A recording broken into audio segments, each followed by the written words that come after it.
Hey, this is Byron here from the BJJ Brick Podcast. Today I'm talking about coaching and a mistake that most coaches, including myself, have been making.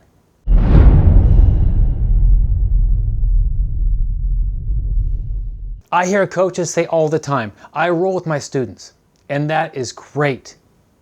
If you're anything like me, you roll as much as you can with your students, and I think that might be an area that we can improve upon. Think about it, guys.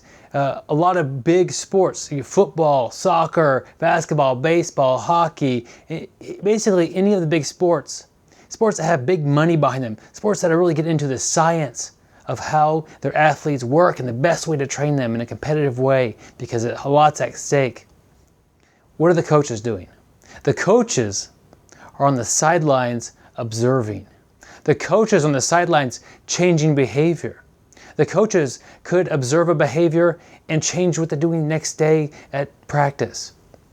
Jiu-jitsu, people like me who enjoy coaching and helping students, I roll as much as I can with them.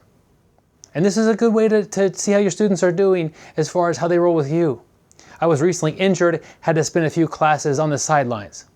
Man, did I learn a lot about the students. I got to see them in situations I would never get into them with. They would put themselves into different places with each other, and they would try different things that just wouldn't happen when I was rolling with them. Maybe an observation can be made about most of the students that need to be corrected. So it would be a good idea for a new course or a new series of classes to try to change the behavior of these students. I had a particular realization with a purple belt, who this purple belt would always roll with me and give me like really good competitive rolls. I always knew I needed to be ready to go when it's time to grapple with that person. Watching that same purple belt from the sidelines, that guy did that to everybody. The brand new white belt and up to the black belts, it was all the same. It was all 110%. And it was like mercy is for the weak. That's not really what I feel should be happening where I'm training. You have a new person, yeah, it's okay for the purple belt to give them a hard roll, but it's also important that that new person gets a little bit of feedback and a little bit of coaching. A lot of times, the newer students feel that the upper belts have some of the easier rolls. They're smoother, they're less excited to tap somebody out. So when I saw the purple belt rolling super hard with the earlier, less experienced people, that's a behavior I hadn't noticed when I was busy grappling somebody else at the same time.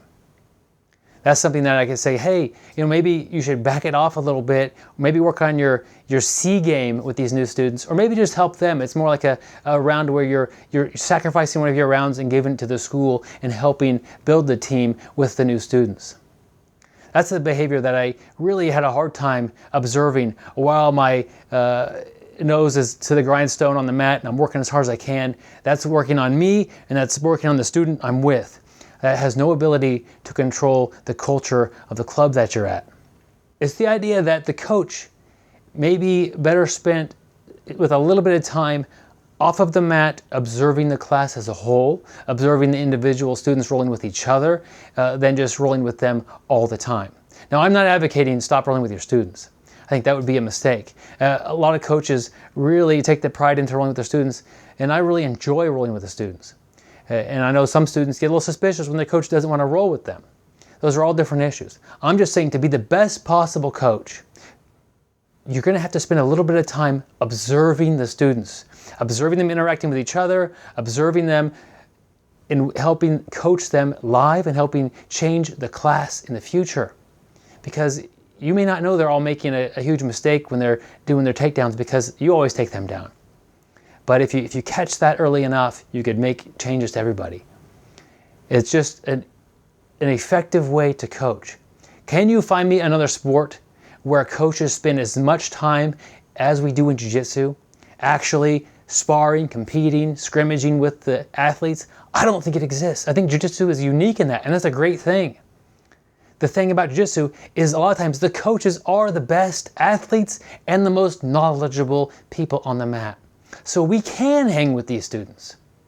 If you're a basketball coach and you're not tall, but you're really knowledgeable, you're going to be a great coach. If you're a basketball coach and you are tall and used to be a great player, but you've lost a step, your technique isn't going to be able to let you hang with the basketball people. So I think this is a unique situation that jiu-jitsu, because it's so much skill-based.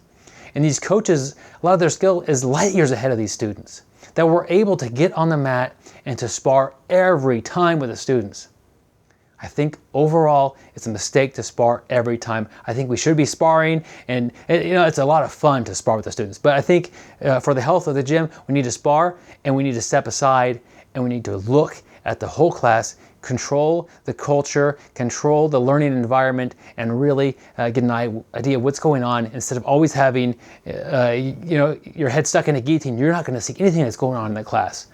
So I just think that it's a big area of improvement that jiu-jitsu could make, jiu-jitsu coaches could make. And so who am I talking about? I'm talking about the gym owner, absolutely. And a lot of gym owners are do that already. Anybody, really blue belt and above, I consider you a coach.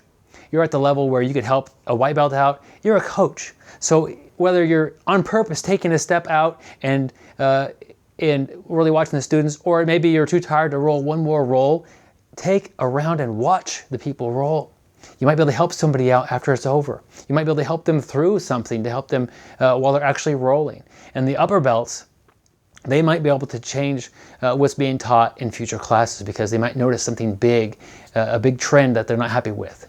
So I hope this video has helped kind of explain. I wrote an article that came out with this video, and I don't want to miscommunicate any of my ideas. I think it's really important that we are rolling with the students. I'm not advocating that, but I do think we could improve as a martial art, as coaches, by spending a little bit more time. For me, it was a lot of times 0. Out of 20 rolls, all 20 of them were me on the mat with the students.